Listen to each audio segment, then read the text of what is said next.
La Procuraduría de los Derechos Humanos efectúa monitoreo en el juzgado especializado en atención a víctimas de violencia y maltrato, encontrando que éstas deben dar una mejor atención a la aplicación de justicia. Suseli Contreras nos tiene todos los detalles. Adelante, Suseli, escuchamos.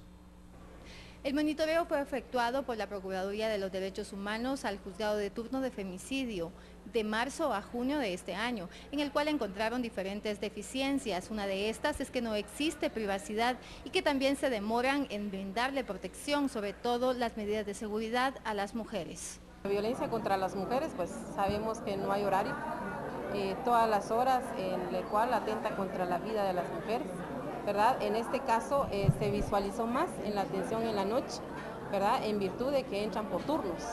¿Qué quiere decir? Que los turnos no se dan abasto para atender a las mujeres. En el día igual, hemos tenido también, hemos dado acompañamiento a las mujeres sobrevivientes de violencia al modelo de atención integral, ¿verdad? En virtud de que a veces no son atendidas, ¿verdad? Entonces, con el acompañamiento de la Defensoría de la Mujer, hemos incidido para que sean atendidas, ¿verdad? Y realmente que reciban esa atención que ellas necesitan.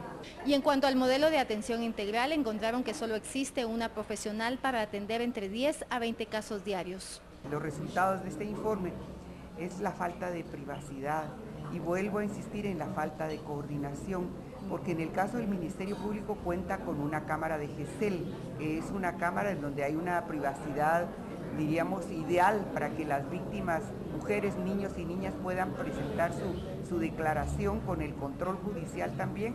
Sin embargo, en el juzgado se pretende tener una cámara de GESEL, pero no la tienen y tampoco tienen un biombo, entonces la víctima puede estar frente al agresor prestando su declaración. También evidenciaron que no existe un protocolo de atención a las víctimas y que tienen que esperar entre 1 a 5 horas para ser atendidas. Por una Guatemala en paz, Suseli Contreras y Juan Carlos Pérez. El viceministro Marco Arévalo dio a conocer los argumentos para la destitución del director del Hospital Roosevelt. Entre los aspectos que se tomaron en cuenta está la asignación de pacientes en el centro asistencial. Hubieron muchos pacientes que estuvieron muy asignados en la emergencia y no se le dio seguimiento a esto realmente como nosotros lo hubiéramos deseado, ¿verdad? Algunas referencias que tuvimos también problemas que no se le atendieron como se deberían haber atendido y esto fue una de las razones. Lo que pasa es que recuérdese que los hospitales de la red nacional están un poco sobrepasados porque la cantidad de gente ha ido aumentando. La atención a los pacientes cuando hay este tipo de situaciones va disminuyendo. El personal que se tiene a veces no, por el mismo cansancio no le da una buena atención a los pacientes y esto pues causa problemas.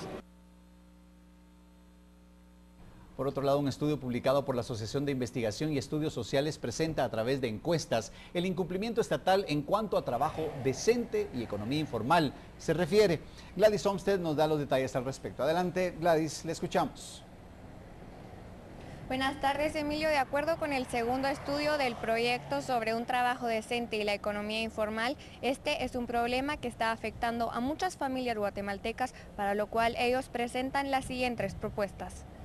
Propuestas de carácter general que van orientadas a buscar la ampliación de la cobertura de los trabajadores asalariados, de aquellos que no están actualmente cubiertos por el ICS, a través de procesos de fiscalización más efectivos y la necesidad de que el ICS contemple en sus programas el establecimiento de un programa especial para los trabajadores por cuenta propia, que no tienen patrono, para que ellos también puedan afiliarse al ICS. Con relación a las estadísticas presentadas por ACIES, el Ministerio de Trabajo se pronunció acerca de la responsabilidad del Estado para enfrentar esta problemática.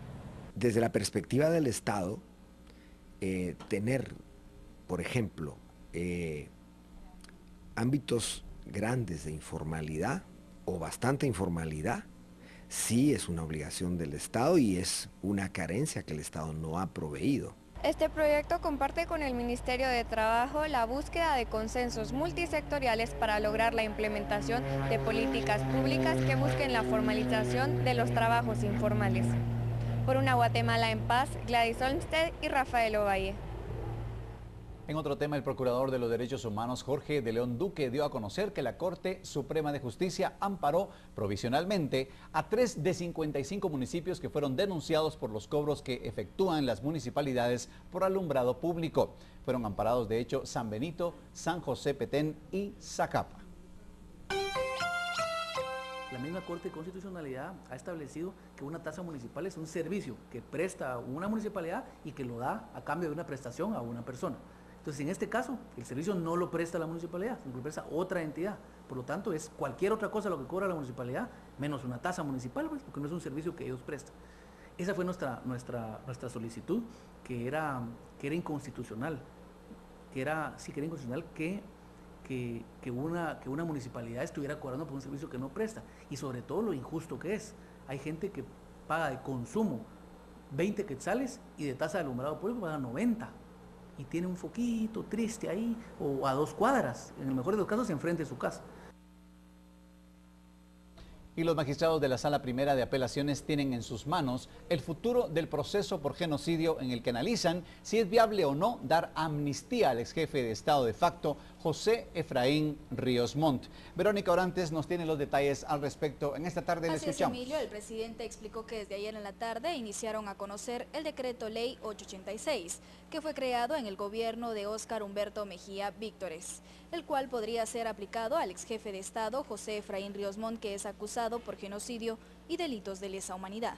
Estamos viendo el decreto 686, asimismo el decreto de la reconciliación, y analizando la sentencia de la Cámara de Amparo y Antejuicio, así como la sentencia de la Corte de Constitucionalidad, que son prácticamente los instrumentos que nos obligan a ver y razonar por qué no se otorgó el decreto de amnistía 686. Entonces en eso estamos en este momento. Y esa es una de las conclusiones que vamos a decidir hoy en la tarde, para efecto de que si es viable que se le haga esto en una vista pública, para efecto de que nos suministren algunos insumos relacionados concretamente sobre este petitorio de la amnistía. Eso sí no se los puedo dar porque todavía estamos en esas inquietudes.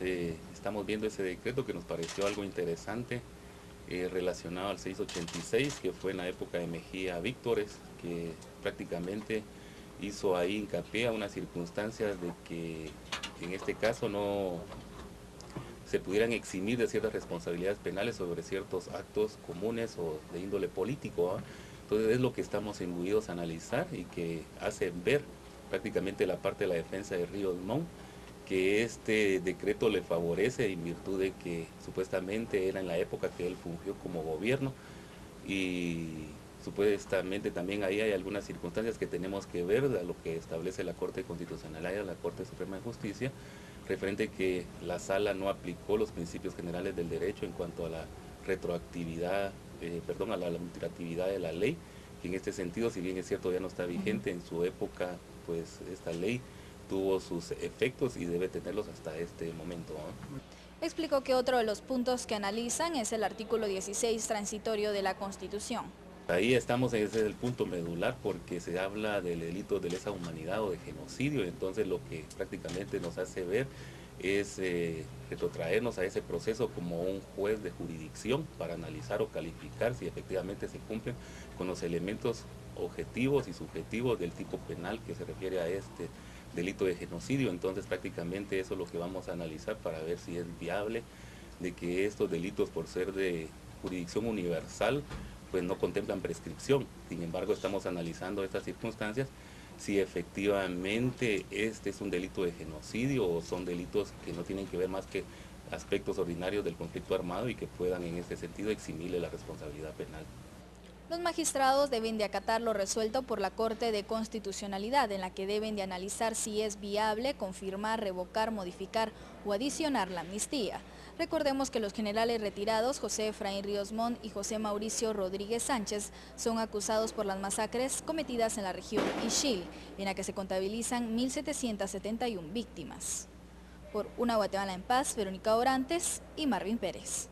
Hacemos una pausa comercial, pero ya regresamos con mucho más aquí a su noticiero Guatevisión. No se vaya.